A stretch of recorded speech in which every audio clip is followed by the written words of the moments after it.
And there are just some things that are not comfortable for white people. They're not comfortable for them to talk about the possibility that Africans were here before the Europeans. So what do you do with the heads in Mexico that you find at San Lorenzo, at Tres Zapotes? What do you do with those?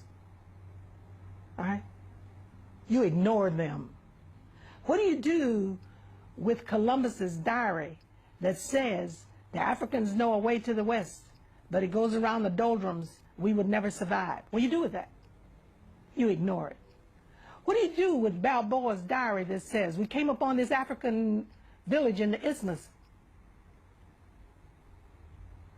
How did these Africans get here? What do you do with that? You ignore it. Why? To preserve the myth that the Europeans were here first. What do you do with all of this written literature and history that says that Abubakar II of Mali sent 200 ships to the west? One came back and said they were afraid that the others disappeared. And then to have Balboa find this village that looks just like Mali, where he was, what do you do with this information? You ignore it. You ignore it. Why?